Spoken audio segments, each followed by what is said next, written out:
கர்த்தரும் அருமை இரட்சகருமாகிய இயேசு கிறிஸ்துவின் நாமத்தில் இந்த தேங்க்ஸ் கிவிங் சண்டேக்கு வந்திருக்கிற எல்லாருக்கும் அன்பையும் வாழ்த்துக்களையும் பகிர்ந்து கொள்கிறேன். ஆன்லைன் மூலமாய் ஆண்டவருடைய வார்த்தை கேட்கிற எல்லா குடும்பங்களுக்கும் தேவன் நன்மையை கிருபையை பெருகச் செய்வாராக. இந்த நாளின் செய்திக்கான தலைப்பு தேங்க்ஸ் கிவிங் டு காட். ஆண்டவருக்கு நாம் நன்றி செலுத்துதல் என்னும் தலைப்பிலை பார்க்கிறோம். திறவுகோள் வசனம் கீவேர்ட் லூக்கா 17:17-18. அப்பொழுது இயேசு, சுத்தமானவர்கள் 10 பேர் அல்லவா, மற்ற 9 பேர் எங்கே? தேவனை மகிமைப்படுத்துகிறதற்கு இந்த அந்நியனே ஒழிய மற்ற ஒருவனும் திரும்பி வர காணோமே என்று சொல்லி இயேசுவிடம் 10 குஷ்டரோகிகள் வந்து சுகம் பெற்று சென்றார்கள். இயேசு இங்கே சொல்லுகிறார், சுகம் பெற்றவர்கள் 10 பேர் அல்லவா, ஆனால் தேங்க் பண்ணுவதற்கு இந்த அந்நியன் ஒருவனே திரும்பி வந்திருக்கிறானே, மீதி 9 பேர் எங்கே? மீதி 9 பேர் எங்கே? மற்றவர்கள் எங்கே? இந்த ஆண்டு முழுவதும் முழு சபைக்கும் நன்மை செய்தேனே, சுகம் தந்தேனே, விடுதலை கொடுத்தேனே, பொருளாதாரம் தந்தேனே, தீமைக்கு விலக்கி காத்தேனே, கேட்டதெல்லாம் தந்தேனே, ஆக ஒரு 21 பேர் மட்டும்தானா எனக்கு சாட்சிகளாக நன்றி செலுத்த முன் வந்தவர்கள்? பாக்கி எங்கே எங்கே போனார்கள் என்பதே கேள்வி. அருமையானவர்களே, நம் ஆண்டவருக்கு நன்றி சொல்ல கடமைப்படுகிறோம். ஒவ்வொரு கூட்ட முடிவிலும் என் ஆத்மாவை கர்த்தரை ஸ்தோத்திரி என்று சொல்லி முடிப்பதினால் அதுவே நம்முடைய நன்றி பலி என்று நினைத்துவிடக்கூடாது. நம்மிலே அநேகர் அந்த வசனத்தை சொல்லும்போது அதற்குரிய ஆழமான அர்த்தம் புரியாமல் அதை ஒரு நிறைவு ஜெபத்தின் மந்திரமாகவே சொல்லி கொண்டிருக்கிறோம். அதற்குள்ள மீனிங் நம்மிலே அநேகருக்கு தெரிவதில்லை. ஒரு முறை ஒரு குடும்ப ஜெபம் நடைபெற்றது. அந்த குடும்ப ஜெபத்திலே அந்த குடும்பத்திலே பையன் தூங்கிவிட்டான். அந்த பையன் தூங்கிவிட்டபடியால் ஜெபத்தை முடித்து விட்டார்கள். ஆனால் அந்த பையன் ஆழ்ந்த தூக்கத்தில் இருந்தான். குடும்பத்தில் அந்த அண்ணன் என்ன பண்ணான், அந்த தம்பி தூங்கின தம்பியினுடைய காது பக்கத்தில் போய் காது கேட்க, என் ஆத்துமாவே கர்த்தரை அப்படின்னா. தூங்கி கொண்டிருந்தவன் எழும்பி என்னுடைய முழு உள்ளமே அவருடைய பரிசுத்த நாமத்தை அப்படியே மனப்பாடமாக சொல்லிட்டு எழும்பிட்டான். ஆனால் அதுக்கு முன்னாடி இதெல்லாம் சொல்லி முடிச்சிட்டாங்க. தூக்கத்தில் இருந்தவன் மறுபடியும் இதை கேட்ட உடனே இது முடிவு ஜெப மந்திரம் என்று அவன் சொல்லி முடித்தான். ஆண்டவருடைய பிள்ளைகள் நாம் ஆண்டவருக்கு ரொம்ப நன்றியாக இருக்கணும். என்னென்ன விஷயத்தில் நாம் நன்றியாக இருக்கணும்? கர்த்தர் செய்த சகல உபகாரங்களுக்கும் நாம் நன்றியாக இருக்கணும். 10 பேர் சுகம் பெற்றார்கள். அநேகருக்கு அதில் உணர்வில்லை. நமக்கு யாரெல்லாம் உதவி செய்தாங்களோ மனசில் உணர்வு இருக்கணும். ஆமென். உள்ளத்தில் ஒரு உணர்வு தேவை. அநேக நேரங்களில் நன்றி உணர்வு இல்லை. ஒரு கனெக்ஷன் இருக்குது. யாரெல்லாம் உண்மையான அன்பில் இருக்கிறாங்களோ அவங்களுக்கு தான் நன்றி இருக்கும். நன்றியையும் அன்பையும் பிரிக்க முடியாது. அப்போ எந்த அளவு நம்முடைய மனம் இருக்கிறது என்பதை யோசித்து பாருங்கள். யாருக்கெல்லாம் நிறைய அன்பு இருக்கோ அவங்க ரொம்ப நன்றியாக இருப்பாங்க. நிறைய விஷயங்கள் இதற்குள்ளே புதைந்து கிடக்கிறது. எபிரேயர் 2:12 வாசிக்க பார்ப்போம். உம்முடைய நாமத்தை என் சகோதரருக்கு அறிவித்து சபை நடுவில் நான் ஆண்டவரே உமக்கு நன்றி சொல்லுவேன். சபை நடுவிலே துதிப்பேன், பாடுவேன், நன்றி சொல்லுவேன். சபை நடுவில் அநேகர் சபையிலே சாட்சி சொல்ல, நன்றி சொல்ல ஏன் தயங்குகிறார்கள் என்று தெரியவில்லை. அது என்னமோ அது ஒரு பெரிய அது மாதிரி அதெல்லாம் பார்த்துக்கலாம் விடு. நான் நினச்சி கூட பார்க்கல. டாக் ஷோவுக்கு போகிறவர் அவரே சொன்னார், நிறையா இன்வால்வ் ஆக மாட்டேன்னு சொன்னார். ஆனால் அவரும் எவ்வளோ உணர்ந்து தன்னுடைய சாட்சியை சபை நடுவே அந்த உணர்வு மிக முக்கியம். நல்ல ஒரு ஆமேன் சொல்லலாமா? சபை நடுவே. அடுத்தது வாசிங்க, 18வது வசனம் வாசித்தீங்களா?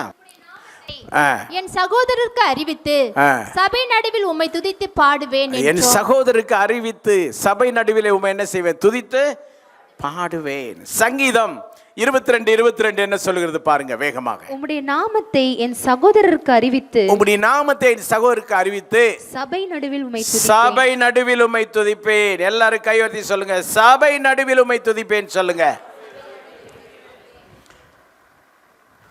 எதற்காக சபை நடுவில்? ரெண்டு காரணம். ஒன்று, தேவனுடைய நாமத்தை தேவனை தொழுது கொள்ளுகிறவர்களோடு சேர்ந்து மகிமைப்படுத்த. கைதட்டி எல்லாரும் ஆண்டவருக்கு மகிமை கொடுங்க.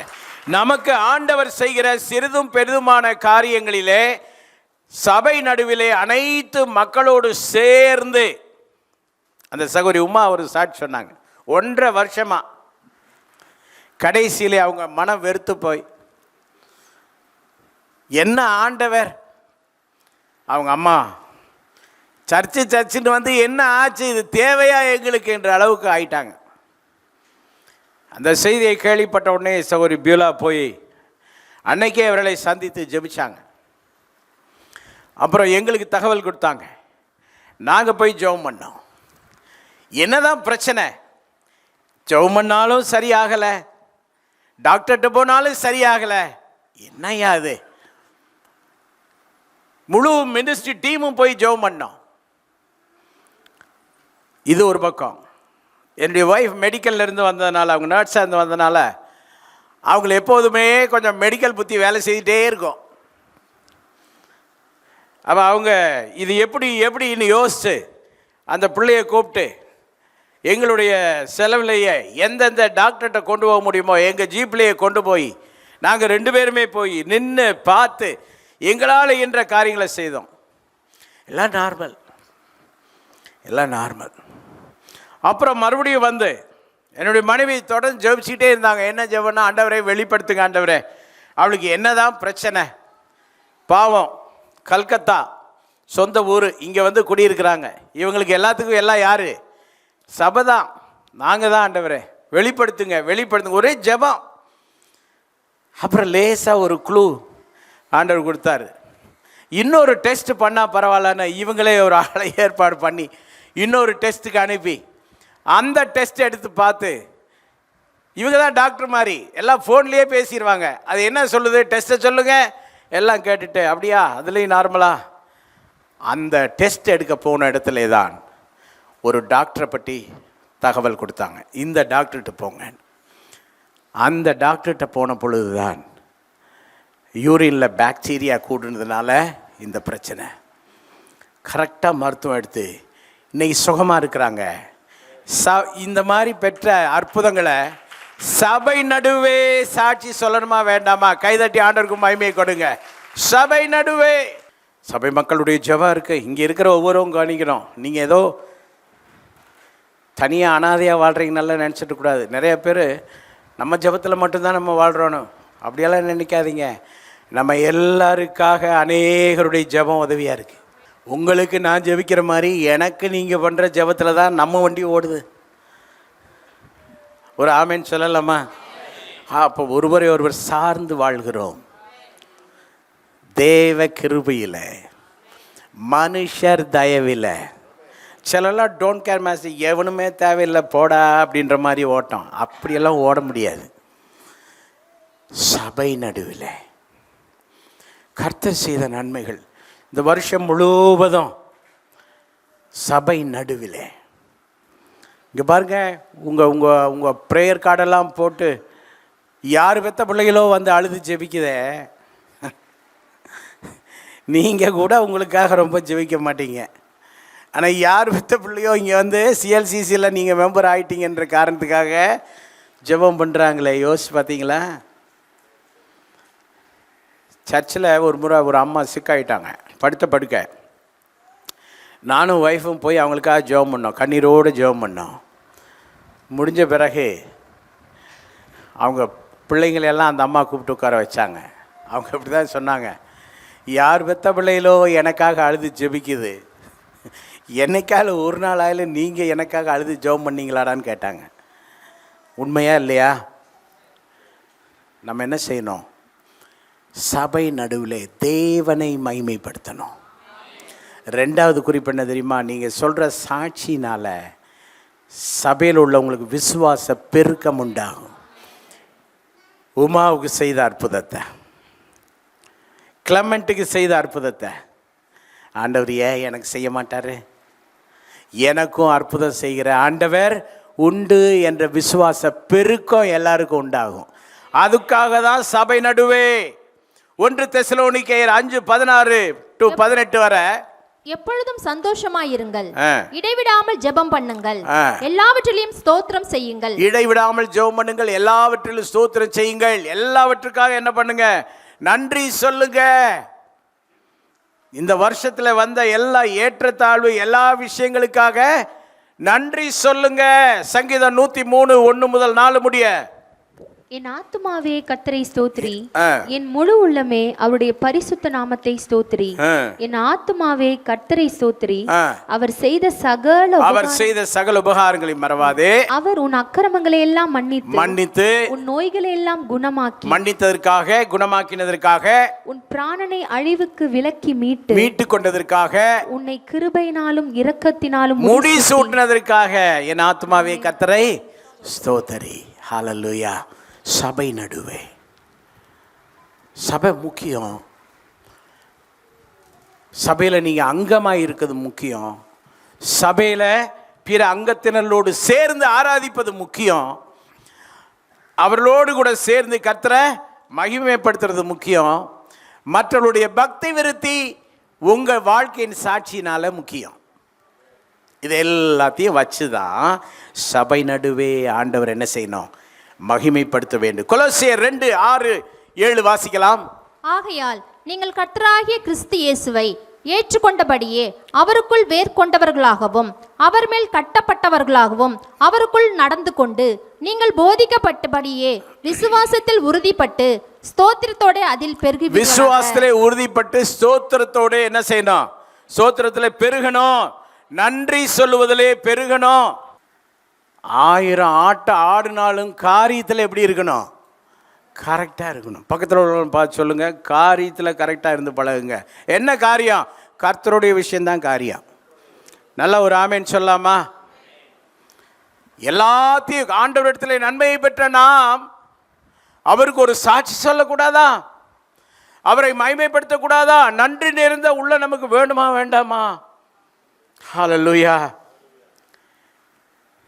மத்தேயு 8:4 சொல்லுகிறது, இயேசு அவனை நோக்கி, நீ இதை ஒருவனுக்கும் சொல்லாதபடி எச்சரிக்கையாயிரு. ஆமா, குஷ்டரோகி ஒருவன் வந்தான், அவனை சொஸ்தப்படுத்தினார்.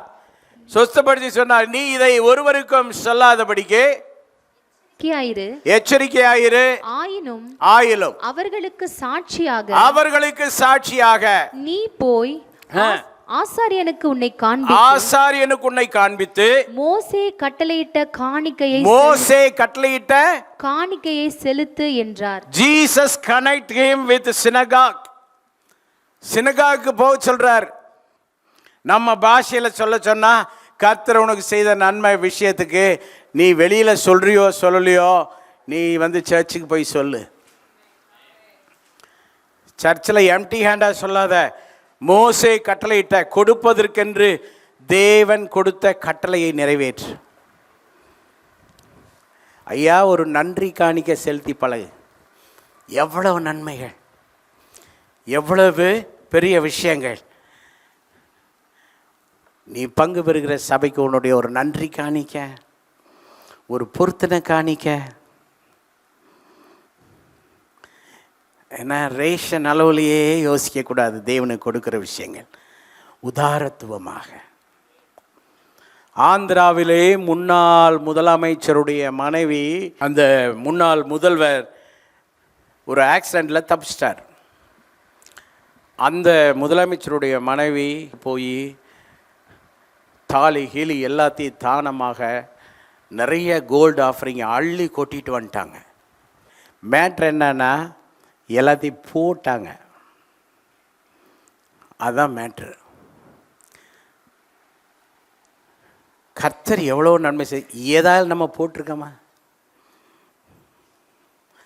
இயேசு சொல்றார், மோசே இட்ட கட்டளையின்படி நீ என்ன பண்ணு. ஸோ காணிக்கை செலுத்துதல் என்பது நன்றியின் ஒரு அடையாளம். நல்ல ஒரு ஆமேன் சொல்லாமா? இந்த ஆட்டிடியூட் வளரணும், நமக்கு வரணும். சர்ச் எவ்வளோ முக்கியமானது. சபைக்கு நாம் நன்றியுடன் சாட்சி சொல்லுவது எவ்வளோ முக்கியமானது. சபையின் ஊழியங்களை ஆதரிக்கும் விதமாக வாழ்க்கையில் ஒரு வருஷம் முழுவதும் கர்த்தர் பல விஷயங்கள் நம்ம செய்ய தான் கடமைப்பட்டிருக்கிறோம். அது மட்டும் இல்லை, தேவன் நமக்கு என்னென்ன செய்கிறாரு, பல விதத்தில் செய்கிறார். கிழக்கு இருந்து ஆசீர்வதிக்கிறார், மேற்கு இருந்து ஆசீர்வதிக்கிறார், மேலே இருந்து ஆசீர்வதிக்கிறார், வடக்கு இருந்து ஆசீர்வதிக்கிறார், தெற்கில் இருந்து ஆசீர்வதிக்கிறார், கீழே இருந்து ஆசீர்வதிக்கிறார், பல கோணங்களில் ஆசீர்வதிக்கிறார். ஆண்டவர் தருகிற ஆசீர்வாதத்தில் நாம் என்னைக்காயிலும் வேணாம் ஆண்டவரை போதும், இதுக்கு மேலே எனக்கு வேண்டாம் யாராலும் சொல்கிறோமா? ஆண்டவருக்கு கொடுப்பதிலே நமக்கு ஒரு கணக்கு பார்க்க வேண்டிய அவசியம் நமக்கு இல்லை. நான் எத்தனை ஆண்டவர் கொடுத்தாலும் அதெல்லாம் தாண்டி நான் நன்றி காணிக்கையாக ஏதாவது செலுத்த வேண்டும். எவ்வளோ நன்மை, எவ்வளோ ஆசீர்வாதம். கேளாதெல்லாம் தர்றாரே, நினைக்காதெல்லாம் நடக்குதே. நான் எதிர்பார்த்ததை விட மேன்மையான காரியங்களை கர்த்தர் செய்கிறாரே. மோசேயிட்ட கட்டளையிட்ட காணிக்கையை செலுத்து என்றார். அப்படி என்றால் நியூ டெஸ்டமென்ட் கிறிஸ்டியன்ஸுக்கு கொடுக்கும் விஷயத்தில் என்னென்ன கட்டளைகளோ அந்த கட்டளைகள் எல்லாம் நிறைவேற்றும் போது அது ஒரு நன்றி பலி. அது என்ன பலி? நன்றி பலி. நல்ல கண்டென்ட் இந்த வசனத்துக்குள்ள இருக்கு. என்னென்ன வசனத்திற்குள்ள என்னென்ன ஸ்பிரிச்சுவல் கண்டென்ட் இருக்கோ அந்த கண்டென்ட்டை நமக்கு எடுத்துக்கொள்ளணும். அது நமக்கு ஆசீர்வாதம். ஓகே, மட்டுமல்ல, பாயிண்ட் நம்பர் 2, சபைக்கு உள்ளே மட்டும் அல்ல, சபைக்கு வெளியிலேயும் சாட்சி சொல்லணும். வாசிக்கலாமா? ஏசாயா 12:4-5. அக்காலத்திலே நீங்கள் சொல்வது, கர்த்தரை துதியுங்கள், அவர் நாமத்தை தொழுது கொள்ளுங்கள், அவருடைய செய்கைகளை ஜனங்களுக்குள்ளே அறிவியுங்கள், அவருடைய நாமம் உயர்ந்ததென்று பிரஸ்தாபம் பண்ணுங்கள். இந்த காயினுக்கு டபுள் சைடு இருக்கு. இந்த காயினுக்கு டபுள் சைடு இருக்கு. டபுள் சைடு இருந்தால் தான் இந்த காயின் என்னாகும்? செல்லுபடி ஆகும். இங்கே வந்திருக்கிற அனைவருடைய தேங்க்ஸ் கிவிங் டபுள் சைடு இருக்கு. ஆண்டவருக்கு நன்றி சொல்லுகிற வாரத்திற்கு வந்திருக்கிறோம். இந்த ஆண்டு முழுவதும் கர்த்தர் நடத்தியிருக்கிறார். எல்லாருக்கும் நான் பேசுறது கேட்குதா? கடைசி வரியந்தம் கேட்குதா? லாஸ்ட் வர கேட்குதா? நல்ல ஒரு ஆமேன்னு சொல்லுங்க. டபுள் சைடில் நீங்கள் ஒன் சைடாக இருக்கக்கூடாது. ஒன் சைடு சபைக்குள்ளே ஆண்டவருக்கு சாட்சி சொல்லுவது. அடுத்த 2வது பாயிண்ட் என்ன வாசிச்சாங்க பாருங்க. அவருடைய செய்கைகளை ஜனங்களுக்குள்ளே என்ன செய்யுங்க? அறிவியுங்கள். ஜனங்களுக்குள்ளே அறிவியுங்கள். அவருடைய நாமம் உயர்ந்ததென்று பிரஸ்தாபம் பண்ணுங்கள். உண்மையான விசுவாசி யார்? சபைக்குள்ளே பாட்டு பாடுகிறார், அது அற விசுவாசி. சபைக்குள்ளே ஊழியம் செய்கிறது அற விசுவாசி. எப்ராயிம் திருப்பி போடாத அப்பம் அப்படின்னா என்ன அர்த்தம்? எப்ராயிம் திருப்பி போடாத அப்படின்னா ஒரு பக்கம் சுட்ட தோசை, இன்னொரு பக்கம் மாவா இருக்குது. ஸோ யாரெல்லாம் சபைக்குள்ள மட்டும் உழண்டுக்கிட்டு ஊழியம் செய்துட்டு திருப்தியாக இருக்கிறீங்களோ அத்தனை பேரும் திருப்பி போடாத அப்பம். அது எப்படி சாப்பிட முடியும்? அது எப்படி பயன்பாட்டுக்கு வரும்? அது எப்படி சரியாகும்? ஹல்லேலூயா. அப்போ இன்னொரு பகுதி என்ன? வெளி உலகத்திற்கு போகணும். வெளி உலகத்தில் போய் இங்கே ஒரு பாட்டு, இயேசு நல்லவர், இயேசு நல்லவர், என்றென்றும் மாறாதவர், அவர் என்றென்றும் மாறாதவர், வியாதியில் விடுதலை தருபவர், அவர் நல்லவர் நல்லவரே, பாவத்தை மன்னிக்கும் பரிசுத்தர், அவர் நல்லவர் நல்லவரே, வியாதியில் விடுதலை தருபவர், அவர் நல்லவர் நல்லவரே, நம் பாவத்தை மன்னிக்கும் பரிசுத்தர், அவர் வல்லவர் நல்லவரே. சொல்லுங்க, அவர் நல்லவர், அவர் வல்லவர், அவர் கிருபை என்றும் உள்ளது. அவர் நல்லவர், சர்வ வல்லவர், அவர் கிருபை என்றும் உள்ளது. ஓகே, அதாவது இயேசு நல்லவர், இயேசு நல்லவர், வல்லவர், இதை தெரிஞ்சவங்ககிட்டயே பாடுறோம். ஆனால் தெரியாத மக்கள்கிட்ட போகணுமா? What is meaningful Christmas? Beautiful dress, tasty biryani, நல்ல பலகாரங்கள், கேக், அமர்க்களமான பாடல் குழுவினர், எவ்ரிதிங் இஸ் ஓகே. ஆனால் அது மீனிங்ஃபுல் கிறிஸ்மஸா? ஒத்த சைடு தான், டபுள் சைடில் ஒன் சைடு தான். ஒன் சைடு செல்லாது. உண்மையாக இதயத்தில் தொட்டு நீங்கள் ரெண்டு பக்கமும் பயன்பாட்டுக்கு உதவுகிற ஒரு விசுவாசியான் ஒரு கேள்வி கேட்டு பாருங்கள். ஒரு காயினுக்கு டபுள் சைடு, போத் சைடும் கரெக்டாக இருக்கணும். சர்ச்சை விஷயங்களுக்குள்ள எல்லாம் கரெக்டாக இருக்கிறோம். ஆனால் சபைக்கு வெளியில் போகிறதில்ல, காஸ்பல் யாருக்கு சொல்கிறதில்ல. இந்த வருஷத்தில் வருகிற 20ஆம் தேதி 21ஆம் தேதி முழு சபையாக கிறிஸ்மஸ் அவுட்ரீச், மிஞ்சி போன ஒரு 2 hours எல்லாரும் வரணும். அனைவரும் ஆண்டவருடைய வேலைக்கு வரணும், ஆண்டவருடைய வேலையை செய்யணும். உங்கள் தெருவில் உள்ளவங்களுக்கு பேசணும், உங்கள் நெய்பர்ஸுக்கு பேசணும், உங்கள் உறவுகளுக்கு பேசணும், உங்கள் நண்பர்களுக்கு பேசணும். ஒரு சிலரையாயிலும் ரட்சிப்புக்குள்ளே கொண்டு வரலைன்னா சிங்கிள் சைடு, ஒன் சைடு விசுவாசியாக இருப்பீங்க, போத் சைடு இல்லை.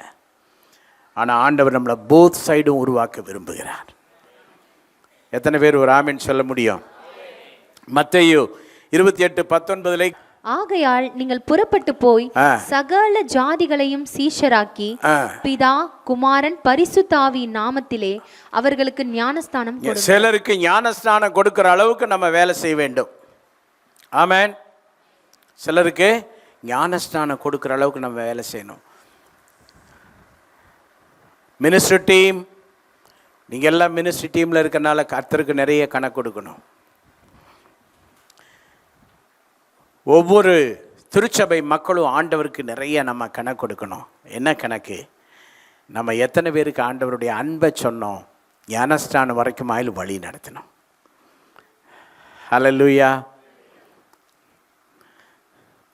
ரொம்ப முக்கியங்க. நம்ம பாடுகளை மட்டும் பார்த்துக்கிட்டு வாழ்கிறதுக்கு உண்மையான வாழ்க்கை இல்லை. ஓகேயா? ஸோ நன்றி செலுத்துதல், சாட்சி சொல்லுதல், 2 பகுதி. ஒன்று ஆலயத்திற்கு உள்ளே, இன்னொன்று ஆலயத்திற்கு வெளியே.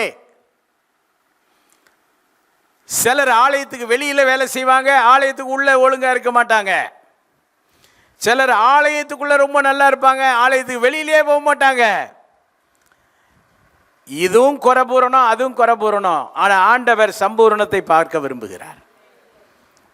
கரெக்டா?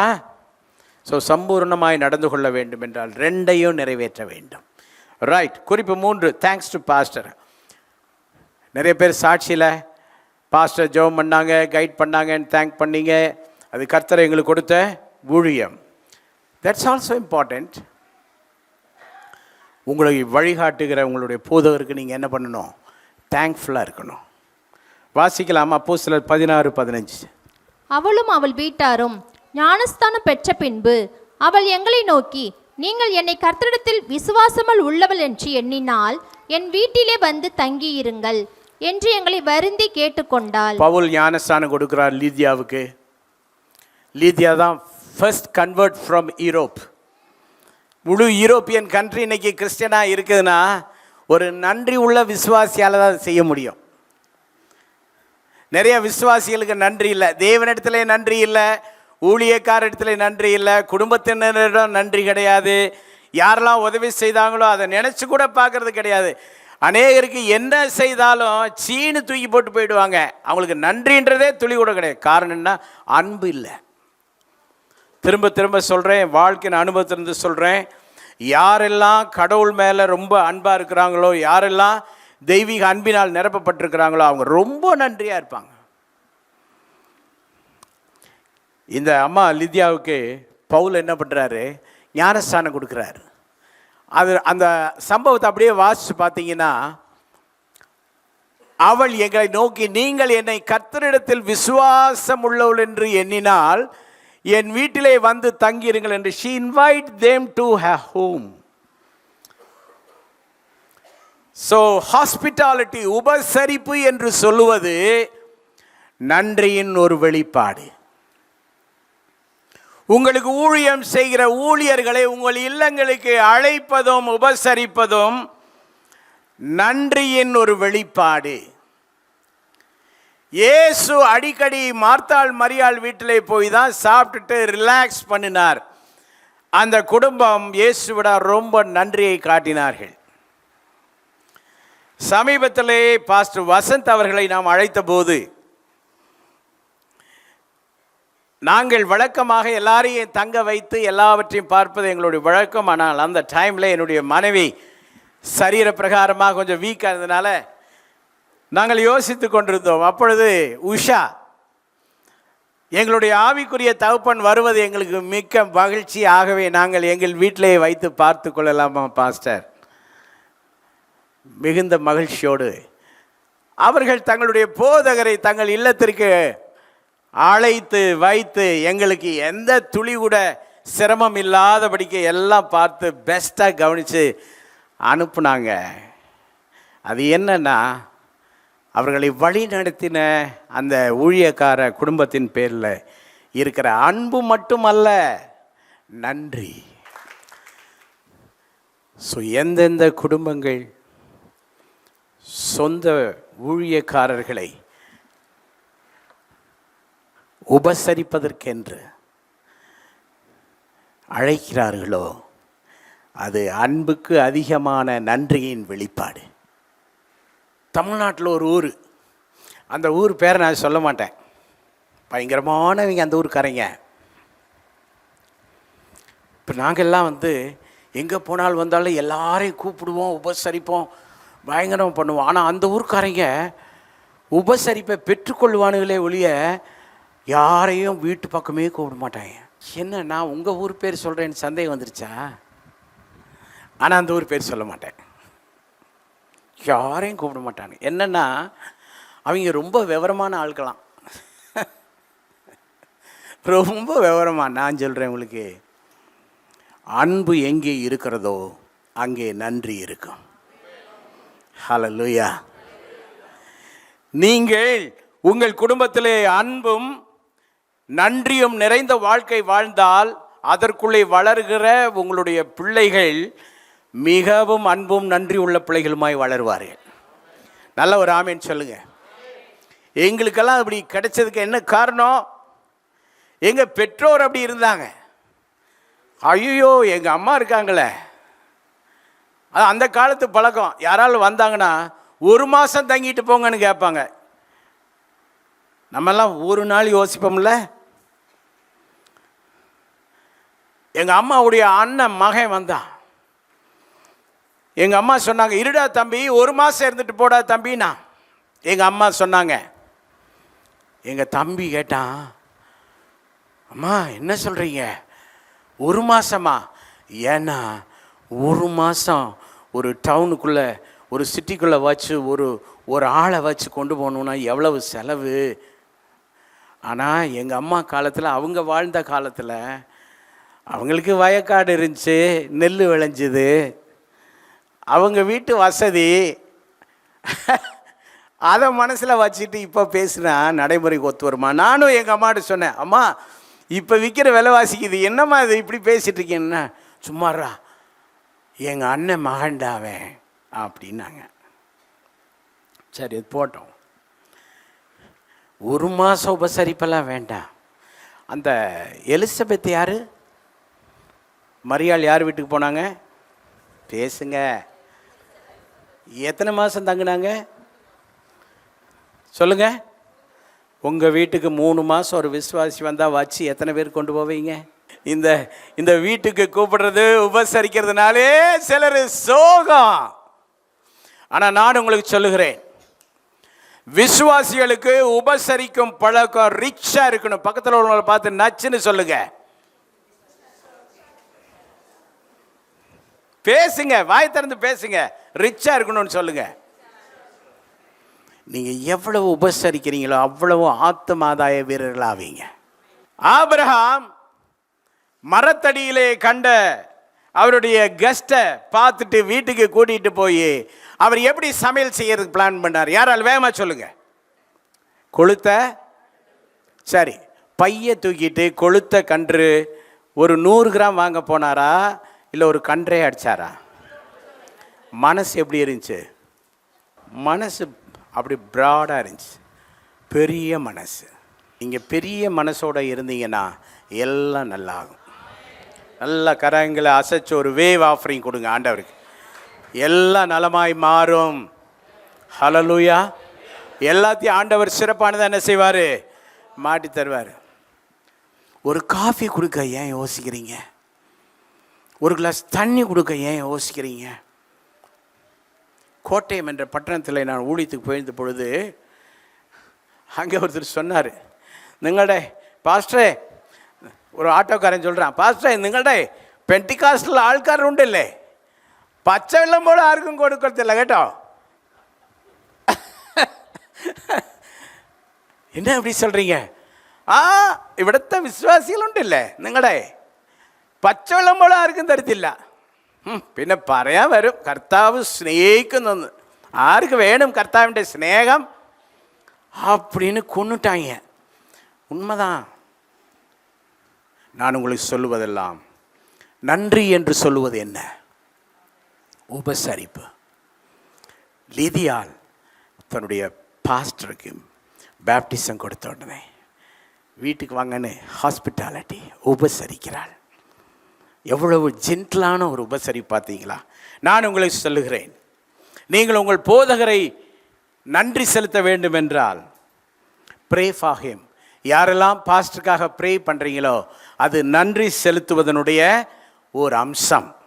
யாரெல்லாம் என்கரேஜ் பண்ணுறீங்களோ பாஸ்டரையும் பாஸ்டருடைய குடும்பத்தையும், பாஸ்டர் நாங்கள் இருக்கிறோம், தைரியமாக செய்யுங்க, பாஸ்டர் எதுனாலும் கூப்பிடுங்க, நாங்கள் வர்றோம், பாஸ்டர் உங்களோட ஊழியத்தில் நிற்க நாங்கள் இருக்கிறோம், நீங்கள் தனியாக இல்லை பாஸ்டர், நம்ம ஒரு டீமாக இருக்கிறோம், நம்ம பெரிய குடும்பம் பாஸ்டர், என்கரேஜ் பண்ணுறீங்களா? வாயை திறந்து நல்ல வார்த்தைகளை பேசுகிறீங்களா?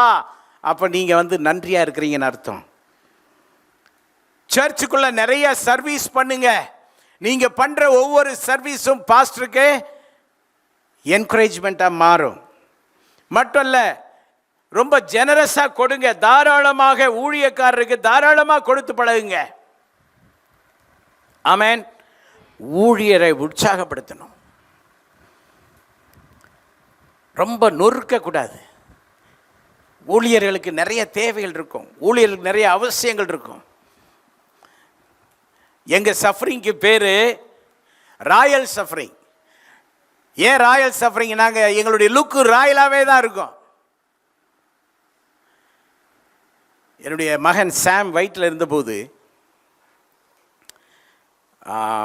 1987, ரைட், 1987.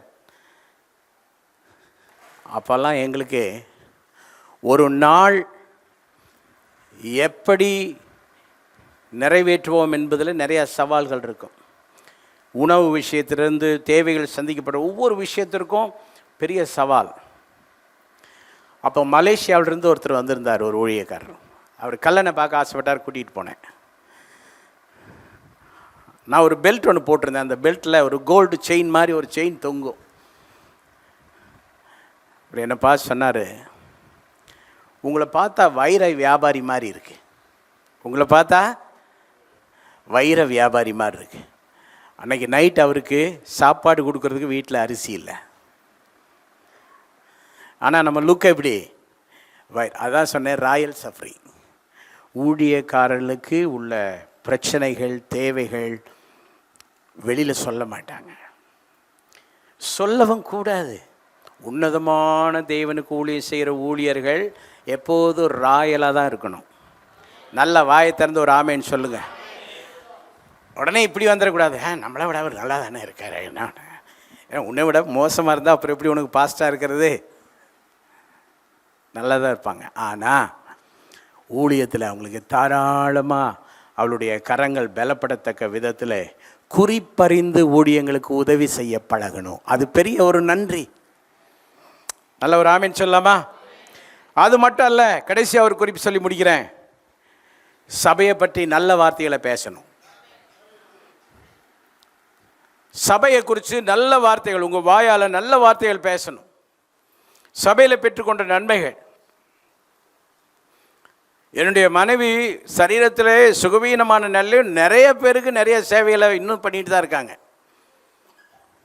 அதுக்காக ஆண்டவர் துதிக்கிறேன். ஒரு சில குடும்பங்கள் எங்களுக்காக நிற்பவர்கள் உண்டு, அவர்களுக்காக தேவனை துதிக்கிறேன். ஆதரவாய் இருப்பவர்கள் உண்டு, அவர்களுக்காக தேவனை துதிக்கிறேன். கேர் எடுப்பவர்கள் உண்டு, அவர்களுக்காக தேவனை துதிக்கிறேன். விசாரிப்பவர்கள் உண்டு, அவர்களுக்காக தேவனை துதிக்கிறேன். எல்லாவற்றுக்கும் மேலே சபையை பற்றி நல்ல வார்த்தைகள் பேசுங்க. ஒரு ஹோட்டலில் எழுதி போட்டிருந்தான், நிறைவுகளை வெளியிலே சொல்லுங்கள், குறைவுகளை எங்களிடம் சொல்லுங்கள். சபையில் உள்ள நிறைவுகளை மட்டும் மற்றவர்களுக்கு சொல்லுங்கள், குறைவுகளாக உணர்வதை எங்களிடம் சொல்லுங்கள். ஆமென்.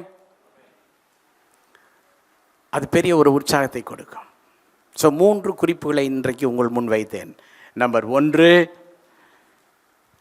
சபை நடுவிலே சாட்சி துதி. 2, சபைக்கு வெளியிலே சாட்சி. இயேசு நல்லவர் என்று வெளியில் உள்ளவர்கள் சொல்லுங்கள். இயேசு அற்புதமானவர் என்று வெளியில் உள்ளவர் சொல்லுங்கள். ரைட். நம்பர் 3, உங்கள் பாஸ்ட்டுக்கு தேங்க் பண்ணுங்க. இப்போது நான் உங்களுக்கு தேங்க் பண்ணுறேன். இந்த ஆண்டு முழுவதும் எங்களுக்கு உதவி செய்த யாவருக்கும் நன்றி. ஒரு கைதட்டு கொடுங்க. எல்லாருக்கும் நன்றி. இந்த ஆண்டு முழுவதும் எங்களுக்காக ஜெபித்த யாவருக்கும் ரொம்ப ரொம்ப நன்றி. ஆமென்.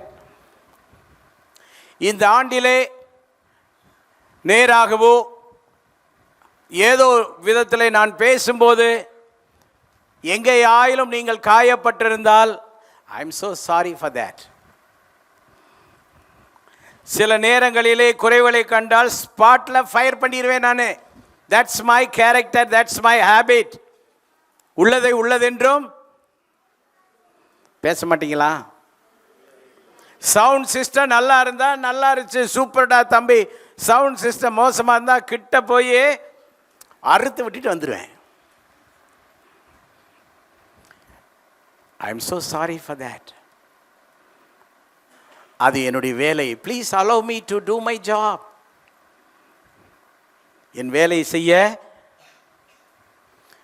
ஒருவேளை ஏதேனும் விதங்களிலே நான் உங்களை காயப்படுத்தியிருந்தால், நானோ என்னுடைய மனைவியோ உங்களை காயப்படுத்தியிருந்தால், இந்த ஆண்டு இறுதியிலே உங்களிடத்தில் அரசியல்வாதிகள் போலல்ல, ஆன்மீகவாதியாக மன்னிப்பு கேட்டுக்கொள்கிறேன்.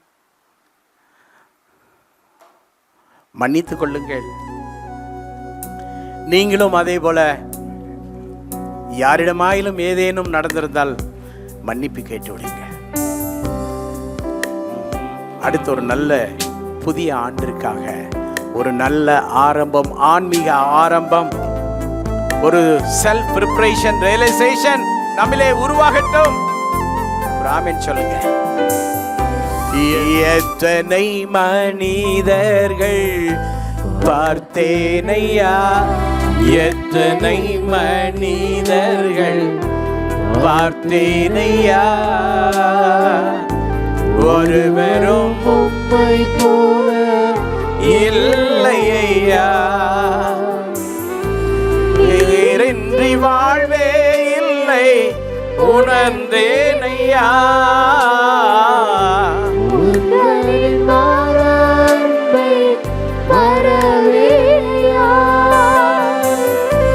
நீரின்றி வாழ்வே இல்லை உணர்ந்தேனையா,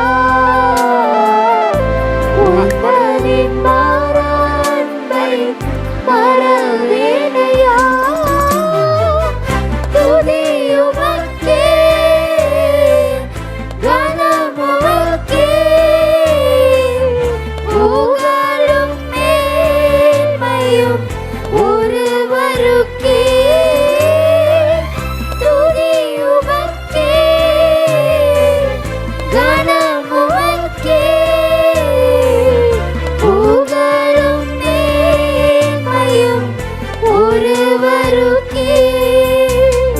உமக்கே துதி, உமக்கே கனம், உமக்கே புகழ் என் இயேசுவே. உமக்கே துதி, உமக்கே கனம், உமக்கே புகழ் என் இயேசுவே.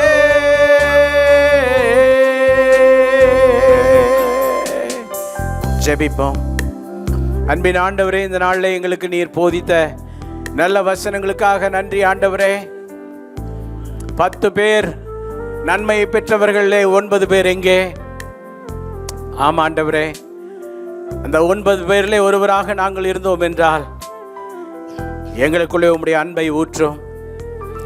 நன்றி நிறைந்த உள்ளத்தை எங்களுக்கு தாரும் ஆண்டவரே.